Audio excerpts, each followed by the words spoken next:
Loud. How does that feel? Then, tell me one thing you ate or drank today in English. สืบต่อคลิปที่แล้วนี่เนาะเกี่ยวกับเรื่องภาษาเนาะในการเฮาสื่อสารภาษากับ Messenger เนาะเฮาสามารถสิแปลได้แชตได้ลมได้แล้วเดี๋ยวนี้ปัจจุบันนี้ก็มีแอปพลิเคชันหลายๆแอปพลิเคชันเนาะที่ว่ามันสามารถที่จะฝึกให้เฮาเนาะสิเรียนภาษาได้เองโดยบ่จำเป็นต้องไปเข้าสถาบันโรงเรียนหรือว่าศูนย์ใหญ่ๆเนาะหรือว่าเฮาอาจจะเรียนอยู่ศูนย์ใหญ่ๆแต่ว่าเฮาก็สามารถที่จะ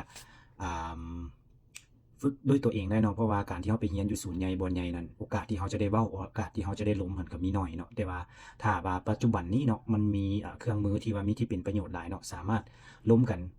อันเดียวกันครับเฮาได้เว้ากับคนต่างประเทศเลยเนาะตัวนี้เนาะก็เฮาลองเบิ่งเปิดใจเบิ่งเนาะเกี่ยวกับหลายๆแอปเนาะมันฟรีก่อนเนาะมันฟรีแต่ว่าคันเฮามักแอดวานซ์ขึ้นหรือว่ามักความหลายๆข้อขึ้นเนาะหลายๆหัวข้อขึ้นเฮาก็สามารถจ่ายเงินได้แต่ว่าเฮาก็สามารถลองแบบพื้นฐานได้เดี๋ยวมาเบิ่งนำกันเลยเนาะสำหรับแอปอาจารย์ใช้มันแอปตัวนี้เนาะ Dora เนาะแอปตัวนี้เนาะหรือว่าอีกแอปนึงก็ได้เนาะตัวนี้เนาะมันแม่นว่าอันLearn หน้า AI เนาะตัวนี้สิใช้ตัวใดก็ได้หลังจากที่เฮาเปิดเข้ามาเนาะเฮาก็สามารถแชตได้ลมได้เนาะแต่ว่าต้องบอกให้เพราะว่าอันนี้เป็นแอปเกี่ยวกับเรื่องการเรียนการสอนโดยเฉพาะเนาะมันจะต่างจาก ChatGPT Gemini หรือว่า AI อื่นๆเนาะตัวนี้แม่น AI ที่เฮาสามารถลมกันได้สมมุติว่าโอเคเฮาอยากจะฝึกภาษาอังกฤษเนาะในการเว้าเนาะเฮาก็สามารถลองเว้าได้เนาะ Okay train me to speak English 5 minutes per day can you help me to practice speak English Yes, absolutely. A 5-minute daily practice is perfect, short enough to stick to, but long enough to make progress. Let's make a super simple, time-friendly routine just for that. Here's your 5-minute daily plan we can follow starting now.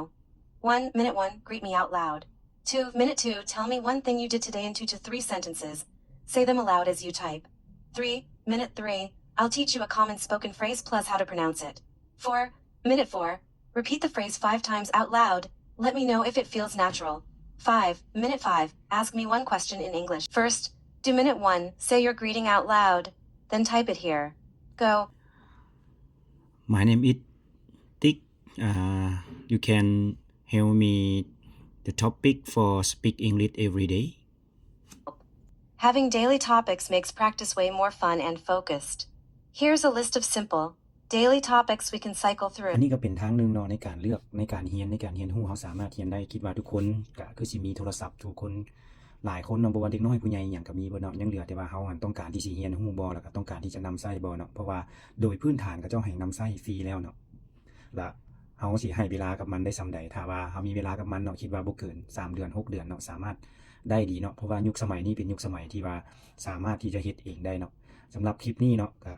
ฝากขอบใจแล้วก็ให้ทุกคนมีกำลังใจในการเรียนรู้ในการนำใช้เนาะมีหยังดีๆเฮาก็มาแบ่งปันกันแชร์กันสำหรับคลิปนี้ขอขอบใจ